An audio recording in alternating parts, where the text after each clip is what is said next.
mañana, desde Querétaro, la presidenta Claudia Sheinbaum Pardo estuvo presente precisamente y encabezó la ceremonia por el 109 aniversario de la Constitución Política de 1917, donde recordó la importancia histórica que han tenido las diferentes cartas magnas para transformar la vida pública y política del país.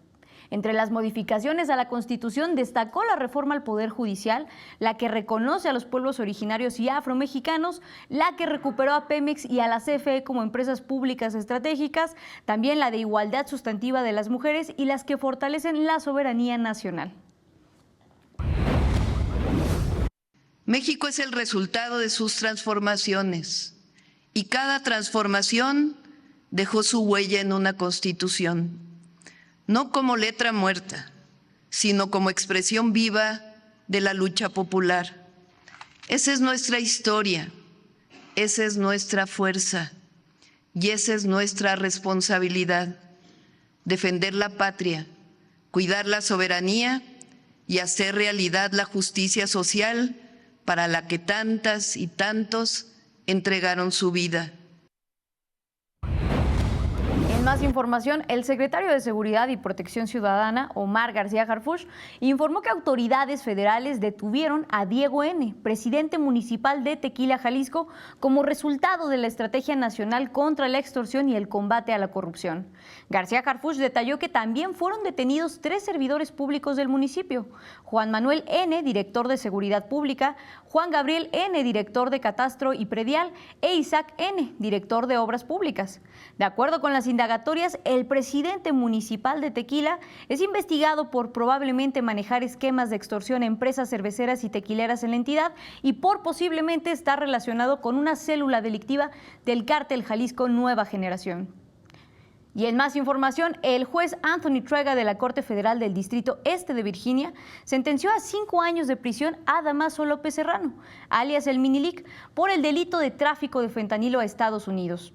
López Serrano fue detenido en diciembre de 2024 y en mayo del año pasado se declaró culpable tras firmar un acuerdo de cooperación con las autoridades. El narcotraficante vinculado con el cártel Jalisco Nueva Generación también es señalado en México como presunto autor intelectual del asesinato del periodista Javier Valdés en 2017. Y miren, la agenda del Poder Judicial, le cuento que la Suprema Corte de Justicia de la Nación sentó un precedente contra las aseguradoras que incumplen con la cobertura de gastos médicos contratada al ordenar que las indemnizaciones deben pagarse sin topes legales cuando se trate de una reparación integral del daño. Esto luego de que el máximo tribunal del país amparó a un menor de edad con sordera congénita a quien GNP Seguros le negó la cobertura de un implante coclear y su atención médica de por vida, a pesar de que el seguro incluía padecimientos congénitos. Con el fallo se estableció que las aseguradoras deberán cubrir gastos médicos y compensaciones sin límites cuando incumplan sus contratos y que los tribunales deben garantizar la reparación completa del daño aplicando medidas especiales para menores y personas con discapacidad. Y en información internacional, el juez federal de distrito Mustafa Khashoggi emitió una orden judicial preliminar que prohíbe a agentes migratorios arrestar a personas sin órdenes judiciales en Oregón.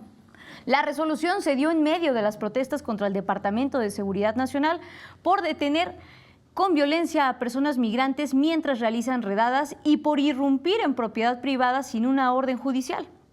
Por otro lado, el zar de la frontera, Tom Homan, ordenó el retiro de 700 agentes migratorios de Minneapolis. En más información internacional, el embajador de Rusia en Cuba, Víctor Coronelli, aseguró que su país planea continuar con el suministro de petróleo a la isla como en los últimos años. Esto a pesar de las amenazas del gobierno de Estados Unidos de imponer aranceles adicionales a las importaciones de naciones que suministren petróleo a Cuba. Por su parte, el presidente cubano Miguel Díaz-Canel anunció este jueves que su gobierno prepara un plan para enfrentar el desabasto de combustible.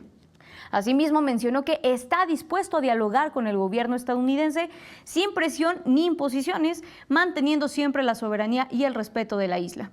El mensaje del presidente cubano se dio en medio de una crisis interna enmarcada por apagones eléctricos por la falta de generación de energía en el territorio. Por su parte, el secretario general de la Organización de las Naciones Unidas, Antonio Guterres, advirtió que Cuba corre un riesgo de un colapso humanitario si no importa el suficiente petróleo para satisfacer sus necesidades. Cuba necesita petróleo para la generación de electricidad y para cumplir con servicios básicos dependientes de combustible.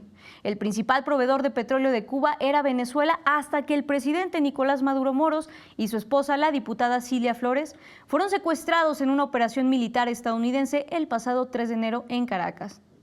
En información del genocidio en la Franja de Gaza, le comento que al menos 24 palestinas y palestinos fallecieron durante los nuevos ataques israelíes en el norte del territorio, esto a pesar del supuesto alto al fuego mediado por Estados Unidos en octubre del año pasado. Entre las víctimas había 7 menores de edad. El Ministerio de Salud de Gaza señaló que más de 72,000 palestinas y palestinos han sido asesinados por Israel desde el 7 de octubre de 2023.